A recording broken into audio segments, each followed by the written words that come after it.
Let's talk about blogging. Not blogging as in personal blog, but for business, to generate leads, to help you nurture relationships. Blogging is very powerful for B2B companies, particularly if your company does something that's very unique or different. It's not like a commodity type of service or product. It still can apply, but blogging is a way to create differentiation between you and competitors. It's a way to drive quality traffic to your website, and it's great stuff to be sharing with people in your database. So let's break down at a high level exactly how to get blogging to work for your business. Small to large, it doesn't matter. The same principles apply, is just you scale them accordingly. So the two areas that we're talking about is content planning and blog management. Now, it doesn't matter what size your company is. Everybody knows they need to blog, and they sit down and their eyes glaze over and they think, well, what am I going to write about today? Or they can think of a million things to write about, but then when you get down to actually writing, it just doesn't seem to really flow. If you implement what I'm about ready to share with you here, you're going to find things go much more smoothly. And I also would suggest very strongly that blogging is not something simply one person in the business does. It's going to take multiple people to make it a really good product. And if you're going to take the time to write a blog post, you might as well do it right. Now, some of what this video won't go into is exactly what is the structure of a blog, how do you research your content.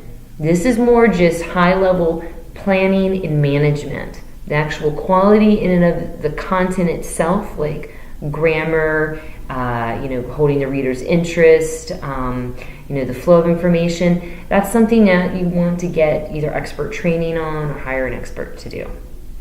All right, let's get started with content planning. So why are you blogging is the first question. And you can have more than one blog on your website. Matter of fact, a lot of businesses like to have a blog-like feature called news. And that's where they publish recent contracts won or any sort of other PR-related things with that company. And it just shows the notoriety of the company and how they're engaging with the community and other businesses, and its announcements and things like that. And that's great. But that particular blog is just all me about the company. And that's not necessarily going to attract or, I say not maybe close. It could help kind of close because it helps, reaffirm or increase the why behind, your business is the right choice. It doesn't do anything though for that attraction feature or helping people figure out if you're the right solution for them. But if you blog because you want to help other businesses be successful, if you want to create value in the people within those businesses, then that's what a really good blog does. So first of all, define your purpose, and maybe you're going to have two. One designed to help your future prospects, and the other one, and it's optional, you don't have to do it, but is news about the business. The one about helping your prospects is going to be most valuable for lead generation purposes. All right, so now how do we come up with our content? What's an approach for that? So we first of all talked about purpose. I like to use this technique called clustering. What it is you have a specific topic, and it's a broad topic, but it's a very important topic. And that topic, you pick it out because it's associated to what your business does, and it's relevant to your buyer personas, the ones that you're writing the blog article for, and the ideal client, that they work for. And it's also going to be introductory level, or it's going to be informational level. So it's not going to be really deep. It's going to be deep. Let me clarify this. It's not going to be really deep as in, here's what it is, and here's why you should use us, and then call us today. A better blog article is going to be, here's a little chunk of information, and I'm going to really expand on it so that you get a lot of meaning from this one little thing, this one blog post. But when you have multiple blog posts all addressing different things around the same topic, that's where you get the cluster from.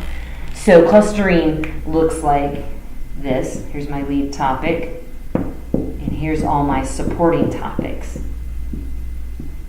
And so I'm a landscaping company, and maybe my lead topic has to do with just grounds maintenance.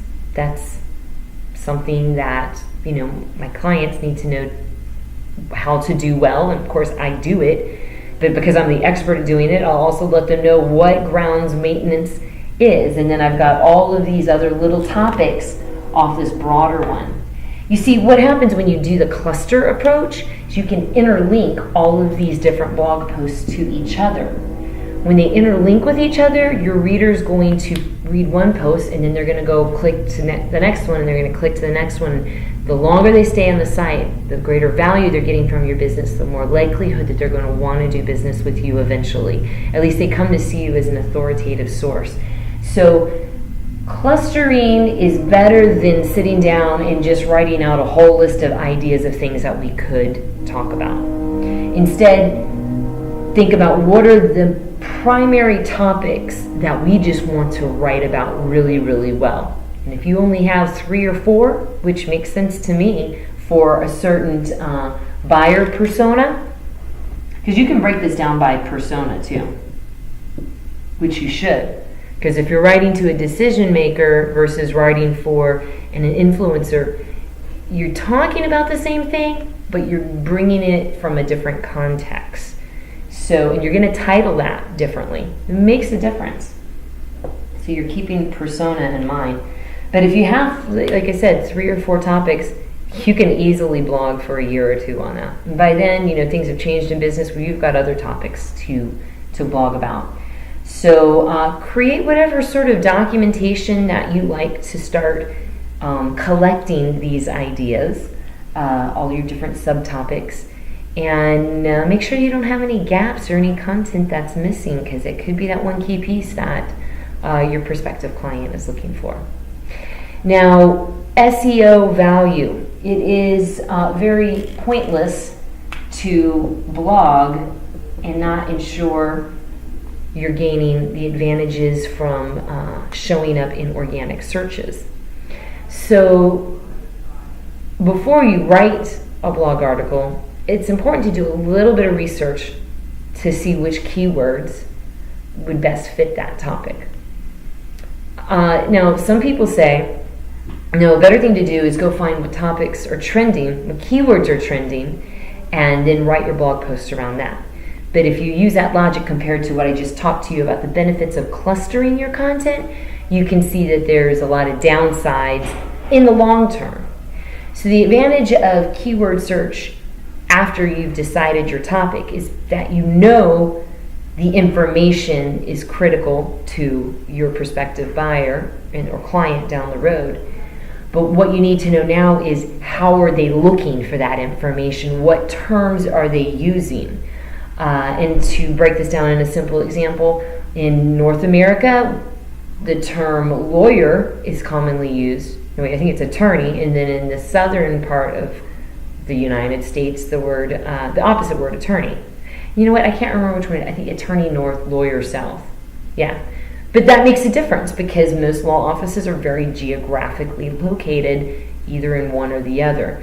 So, and you want people that live in your same state because, you know, you're licensed to practice in certain states and yada yada. So those are some examples of why you need to do some research ahead of time. And there's tools to help out with that. Some of them cost money. Some of them you don't have to spend money, but you can still get enough information just looking to see how Google pre-populates certain terms, and some other little tools here and there, just to get a little more information behind them. The important thing is that you're getting it done. Now, the other last thing I would like to mention with content planning is areas of repurposing, curation, and maybe consideration of formats. So let me see. Repurpose, curate, and format. The format one, that one goes a little bit more into the actual design of the blog post itself. So I won't spend a large amount of time on that, but it's something worth considering ahead of time, kind of based on what your prospective buyers, or I should say content consumers is probably a better term, are looking for. But coming back up here to repurposing, if you've been producing content for a long time, continuing to create new content can, it can be a waste of time, especially if you've already got good stuff that just needs to be updated and republished. So it's good to do an audit before you do a full-fledged, content campaign. Do an audit. I even like to have like a database of all the content that you have, sales and marketing content that you have in your company, so you can quickly see which kind of content already exists, how old it is. We can unpublish it, update it, republish it. We can interlink it with new content as it's being added. It's going to make a lot of sense if you do the cluster approach. Go ahead and start cataloging, I think that's the word I'm looking for, all of the content that you're producing so that it's much easier to manage down the road. Now, curating is another approach to content, meaning that you're going to find content that other people have written and then you're going to distribute that instead. You can do that easily through social media. You do it all the time already. You find an article you like and you share it. You can curate it on your blog too, but the same amount of effort that it takes to curate is similar to actually writing a blog post itself, because proper curation means that when you find a blog post you want to share, you have to write a summary on it to bring context and relevance to the reader that you're sharing it to, and then you have to do proper attribution and so forth to the original post. Curation is still a lot of value if there is some really content-rich stuff out there that you can never write yourself, but you want your content consumers to see it, and you still get credit, because if you share it, who it comes from matters just as much as who actually wrote it. There's so much content out there that people are having a hard time finding what they're looking for, but you, the expert of your prospective clients, know exactly what they need, and your ability to go source it yourself and get it to them. Starting with your website as that platform for distribution is really powerful. So that is another approach. Now, when it comes to formatting, I think the easiest thing to do is pick 2 or 3 blog post formats that you think will resonate the best with your readers, and that just makes life easier when you're producing it. So example formats could be interviewing subject matter experts, and so you've got the question and the answer, and some reflections. Another one could be like, people love lists, so top 10 resources, top 10 reasons, so you've got them numerically placed. Another could be stories. There's a bajillion different formats out there. You can easily Google that and get a ton of ideas all at once. I'm just suggesting maybe come up with a very small handful of formats that you want to apply to your content planning. Now, how does ideation actually occur? So how do we actually get to these topics? Let's wrap up with that, and then we'll get into blog management. I suggest getting your sales team involved, of course your marketing team, anybody that's involved in customer service. You can have other industry experts, if that makes sense. If you can just do a good brainstorming session every 6 months, even once a year, you're going to produce a lot more from that than just one person trying to figure it out on their own, 1 or 2 people. So I definitely recommend a brainstorming session, but formalize it a little bit more with these aspects that I just described. You don't have to do the SEO until you're getting ready to write it, though. Fortunately, you can do your research right before writing it, or after you. Yeah, do it ahead of time. Sorry, so you'll know what terms to use. Okay, let's talk about blog management. Now, this is basically just writing a protocol on how we're going to produce and publish blog posts.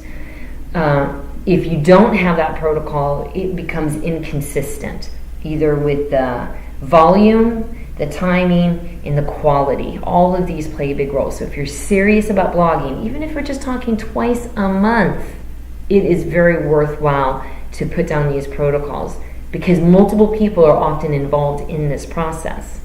So let's start, matter of fact, with that, talking about roles. The roles involved, which could be one person, even though I've said I don't recommend that necessarily, but it could all be one person, or it could be multiple people.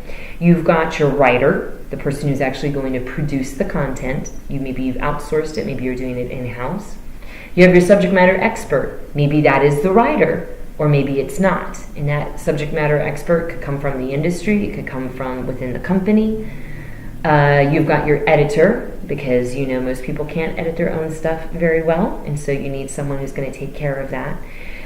You have someone who's the manager, or providing oversight on the whole production process so nothing gets derailed. Because if you leave that up to a writer, that accountability isn't necessarily there. So even though they can do a lot of the heavy work, someone still needs to be keeping an eye on the whole process and making sure that stuff is being produced as agreed upon, and with the resources that are there that they need, and the timing makes sense, and all that other stuff. So that's the first aspect of blog management. Break these down. You need to know who these people are and who's doing what. Then we're looking at schedule. Basically, you need a calendar, and you need something to help you manage all of these tasks. So just a straight up calendar. I'm supposed to write a blog post tomorrow. Yeah. Well, that's not going to happen for another week. So you need a publishing calendar, but that's not going to be the tool that reminds you when you need to start writing, or when a blog post needs to be written. You need a task management system. Now, that could be any system you currently use already with keeping on top of things at work. Or maybe you have an internal system that everybody shares for project management. So internal project management, which, larger companies, they really need this. If you've got more than 5 or 6 employees, honestly, within a company, and half of them are actively involved in marketing in some aspect, you need some sort of internal communication that's not just a weekly meeting. So Basecamp, Trello, even if you're using something like To-Do-It task management, believe me, something's better than none, but it makes sure that all of the following things in your procedures take place in a timely manner. So what do these procedures look like? Well, it's pretty much step by steps, and you can put like an estimated amount of time that each of these steps can occur. Like maybe it takes a week to produce and publish a blog post, if you think that that's about the time frame that everybody's comfortable operating in. So procedures means you're going to draft the document, then the editor is going to review it, and it's going to be some back and forth, until the final product is approved. So there's an approval stage, which may be the editor or maybe the content manager. Then you have to apply graphics or images that are going to be associated with that. So we have to get some other items that go with the blog post, maybe a call to action, to download a piece of content after you read the blog post. Then there's the publishing in and of itself on the website. And when it's published, it has to be done correctly with on-page SEO, so that it gets full credit for its work by search engines for what it's doing up there. And then you've got to have a distribution plan. Now, content can be distributed through campaigns, and so maybe that's part of your topic planning ahead of time, is that you already know we're going to be doing 3 campaigns, which are multiple aspects of marketing, multiple tactics together with one purpose. We're doing that 3 times this year, and I know we need the content around this kind of subject matter, so maybe that's the distribution process. Or maybe It's not associated with campaigns. You just want to make sure your website becomes the authority in that subject matter, or a really good place to go to get all the answers you need about landscaping your commercial property. And so distribution might be that it's scheduled to publish 15 times on social media for the next 6 months. And it could be, or to email out in our newsletter that we send out once a month. So when your procedures are documented like this, and then they're applied in the task management system, it's very easy to keep up with what's necessary. And of course, you can always make adjustments. If it's not working, if it's too much work, adjust it. Just do what makes it easier for you. But definitely don't trim the edges or put out half crap material, if you know what I mean, because otherwise you're really kind of wasting your time and you're not going to get the results you're looking for. So thanks for watching this. We covered quite a bit here on blogging, and you're welcome to ask me any questions. Email me. I can review your protocols if you'd like to give you some feedback, and I'll talk to you again soon.